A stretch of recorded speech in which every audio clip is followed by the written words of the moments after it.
నమస్తే, ఏం పేరు? జీ శారద. జీ శారద. ఏది ఇది ఇప్పుడు ఏది ఏంటిది? జగదీరుగుట్ట. జగదీరుగుట్టనా? అమ్మ ఏం లేదు, మరి మళ్ళీ ఎలక్షన్స్ వస్తున్నాయి. ఏది జిహెచ్ఎంసీ, ఏది కార్పొరేటర్ ఎలక్షన్స్. మరి ఈసారి ఎవరు గెలుస్తారు ఏమనుకుంటున్నావు నువ్వు? ఎవరు గెలుస్తారు? టీఆర్ఎస్ గెలుస్తుంది అని అనుకుంటున్నాను. ఎందుకని? ఎందుకనంటే ఇప్పుడు ఈయన ఎవరు? కేసీఆర్ కాదు, ఇప్పుడు రేవంత్ రెడ్డి ఇండ్లు ఇస్తా అన్నాడు. మాకైతే ఇంతవరకు ఎవరు వచ్చినా లేదు మాకు. కాంగ్రెస్ అది బీజేపీ వచ్చినా లేదు, తెలుగుదేశం వచ్చినా లేదు, మాకు ఇంతవరకు ఇల్లు లేదు. ఇంతవరకు ఇవ్వలే. డబుల్ బెడ్రూమ్లు ఎవరికి ఇచ్చుకుంటారో ఎవరికి. పెట్టింది కేసీఆర్ కదా, మరి ఇవ్వలేదా? కేసీఆర్ ఇవ్వలేదు, ఇప్పుడు ఈయన ఇవ్వలేదు. ఇందిరమ్మ ఇండ్లు కూడా లేవు మాకు, ఇంతవరకు లేదు. ఏం చేస్తాం చెప్పు? ఏం పార్టీ వస్తే మాకేం ఉంటుంది? మాకు కూలిగాయకులు చేసుకొని బతుకుడే ఉంది, ఇంకేం లేదు. మా బతుకు ఎవరు సాయం చేసేది లేదు. మళ్ళీ ఇది కూడా ఇక్కడ రోడ్డు మీద బతుకుతా కూడా రోడ్డు మీద కూడా జిహెచ్ఎంసీలు వచ్చి ఇల్లు మున్సిపాల్ వాళ్ళు వచ్చి తీసేయండి, పోలీసు వాళ్ళు వచ్చి ఇబ్బంది పెట్టాడు, ట్రాఫిక్ వాళ్ళు వచ్చి ఇబ్బంది పెట్టాడు. మా బతుకులు ఎట్లయితాయి? రోడ్డు ఆమె బతుకు. మాకు స్థలమన్నా చూపెట్టాలి కదా, అది లేదు. మరి ఎట్లయితే? ఇంతవరకు ఇండ్లు లేవు. పింఛన్ పెంచుతాడు, పింఛన్ లేదు, రావట్లేదు. అదే 2000 కేసీఆర్ ఇచ్చిన 2000 కొత్తగా రావట్లేదు. ఒకటి కరెంటు, ఒకటి కిరాయి ఇల్లు మాది, కరెంటు బిల్లు. వాళ్ళకి ఇల్లు కాల వాళ్ళు కరెంటు బిల్లు వచ్చిందని తీసుకుంటారు. ఇంకేం బతుకులు ఇవి బతుకులు.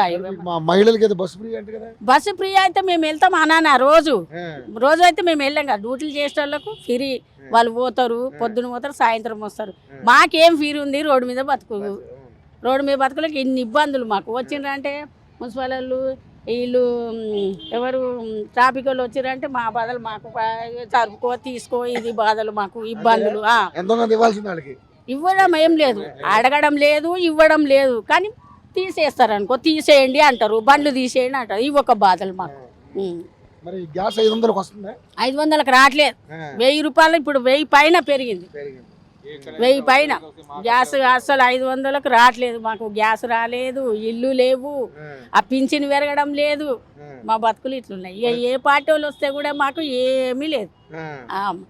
ఉన్నోళ్ళకి ఉన్నదనా, ఉన్నోళ్ళకే ఇస్తుండ్రు ఇల్లు, లేని వాళ్ళకైతే అస్సలేదు. చాలా మంది ఉండ్రు, 4 మంది 8 మంది ఉన్నారు ఇల్లు లేనోళ్ళు. ఒక్కరిద్దరు కాదు, 4 మంది కాదు, 10 మంది కాదు, 8 మంది ఉన్నారు. ఉన్నోళ్ళకే వస్తున్నాయి. బిల్డింగ్లు ఉన్నోళ్ళకే ఇండ్లు, ఇందిరమ్మ ఇండ్లు, బిల్డింగ్లు ఉన్నోళ్ళకే. ఇప్పుడు రేవంత్ రెడ్డి వచ్చినాక కూడా మొన్న 2 సార్లు ఇచ్చిండు కదా, అవి ఇండ్లు ఉన్నోళ్ళకే వచ్చినాయి. మరి మేము ఎక్కడ? మా సొంత బీదోళ్ళు ఎక్కడ పోవాలి? పెట్టుకున్నా, రేషన్ కార్డు ఉంది, పెట్టినాం, 2 సార్లు పెట్టినాం, మీరు రాలేదంటారు. అక్కడ పోయి ఎక్కడ ఎవరుండ్రు? ఇప్పుడు గుట్టలో కార్పొరేటరే లేదు. అప్పుడు టీఆర్ఎస్ ఉండగా జగన్ ఉండే, ఏదైనా ఇబ్బందులు వస్తే ఆయన దగ్గర పోతుంటిమి. బీజేపీ ఆయన ఇక్కడ ఒక లీడర్ ఉన్నాడు సురేష్ రెడ్డి, ఆయన కాడికి వెళ్తుంటిమి.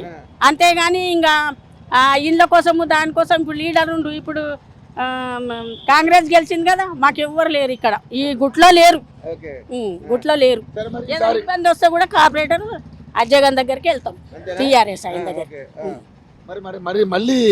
మళ్ళీ ఇప్పుడు కార్పొరేటర్ ఎన్నికలు వస్తున్నాయి కాబట్టి మరి ఎవరికి వెళ్తే బాగుంటుంది అనుకుంటున్నాను? ఇక మేము టీఆర్ఎస్ గెలిస్తే బాగుంటుందేమో మా బతుకులు అని అనుకుంటున్నాం. మరి కాదు కదమ్మా, ఇప్పుడు గతంలో టీఆర్ఎస్ 10 సంవత్సరాలు అవకాశం ఇచ్చారు కేసీఆర్కి, మరి 5 సంవత్సరాలు రేవంత్ రెడ్డికి ఇచ్చారు. మరి బీజేపీకి రాదు అవకాశం? వస్తే వస్తుండొచ్చు, చెప్పలేము చెప్పలేము. వస్తే వస్తుండొచ్చు.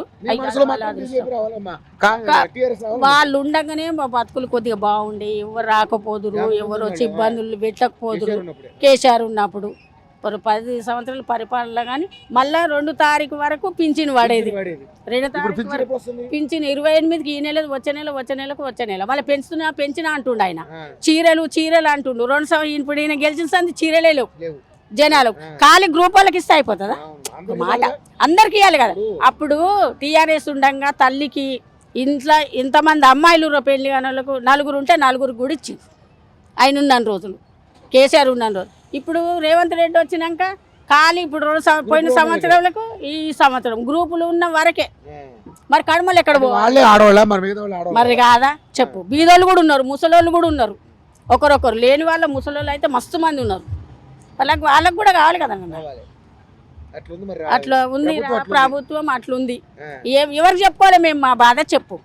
నెల రాగానే ఈ బేరం చేసుకోవాలి, నెల రాగానే ఇంటికి రే కట్టుకోవాలి, ఏమన్నా మిగిలితే సగం కూలిపోతే సగం పడేయాలి. పూట కడుపుకోవాలి అంతే అన్నట్లు. అది ఏం చేస్తాం, భయపడాలి అట్లా. మరి ఇప్పుడు నేను అడుగుతాను, మరి ఇప్పుడు ఈ ఓట్లు కొత్త ఓట్లు వస్తున్నాయి కదా, దొంగ ఓట్లు తీసేసేది, మీ పత్రాలు వచ్చినాయా? ఇంకా రాలేదు, పేపర్లు ఇచ్చిండ్రు, ఇచ్చారా? ఫామ్స్ నింపి ఇచ్చినాం. ఇచ్చినావా? మరి దొంగ ఓట్లు తీసేసాడు కరెక్టేనా? కరెక్టేనంట, మరి తీస్తూ వేస్తున్నారు అంట, మరి చనిపోయిన కూడా ఉన్నాయి తీసేస్తారు. మంచిదే కదా. కరెక్ట్ మంచిదే, అది బియ్యం తీసుకుంటారట చనిపోయిన పేరు మీద, ఓట్లు వేసారట, అది జరుగుతుందని తెలిసింది. అది కరెక్టే, తీసేసింది మంచిదే కదా, అది చనిపోయిన తీసేయాలి. ఈసారి ఆడవాళ్ళకు కూడా ఎన్నికల్లో పోటీ చేసే అవకాశాలు వచ్చాయి, సీట్లు పెరిగాయి కదా ఇప్పుడు. ఆడవాళ్ళు కూడా పోటీ చేస్తారు, మరి ఆడవాళ్ళు కూడా పోటీ చేయొచ్చా? చెయ్యొచ్చు, దాన్ని ఏం లేదు, కానీ చేసినా కానీ బీదలను కూడా ఒక కంట కనిపెట్టాలి. ఉన్నోళ్ళనే చూసుకోవద్దు. ఈ రోజులో లేనిది లేనోళ్ళు కూడా ఉన్నోళ్ళకే పెడుతురు, ఉన్నోళ్ళు కూడా ఉన్నోళ్ళకే పెడుతురు. మళ్ళీ లేనోళ్ళు మా అటువంటి బీదోళ్ళు ఎక్కడ పోవాలి? మా బాధలు ఎవరు తెలుసుకుంటారు, ఎవరు చెప్పుకోవాలి? మేము ఎన్నికలు వచ్చే టైం మాత్రం అమ్మ అయ్యా అంటారు, మళ్ళీ ఆ తర్వాత పిలిస్తే కూడా వాళ్ళకారు. ఇప్పుడైతే రేవంత్ రెడ్డి పరిపాలన వచ్చిన సంది మాకు గుట్లో ఎవరు మాత్రం లేరు. ఇప్పుడు 2 సంవత్సరాలు అయిందో 3 సంవత్సరాలు అయిందో ఒక్క లీడర్ కూడా కాంగ్రెస్ నుంచి లేరు, గుట్లో మాత్రం లేరు. ఏది ఇబ్బందులు వచ్చినా ఏది వచ్చినా జగన్ దగ్గరికి, ఆర్పేట దగ్గరికి, మంచి చెడ్డ ఏదైనా గొడవలు ఈయన టీఆర్ఎస్. ఈయన కవిత ఉంది కదా, కవిత కూడా వచ్చింది కదా వాళ్ళ నాన్నతో గొడవపడి, మరి ఆమె ఎట్లుంటది? ఆమె మాకు అంత పరిచయం లేదు, ఆమె గుట్లోకి రాలేదు, ఇంకా రాలే ఆమె మాత్రం రాలేదు.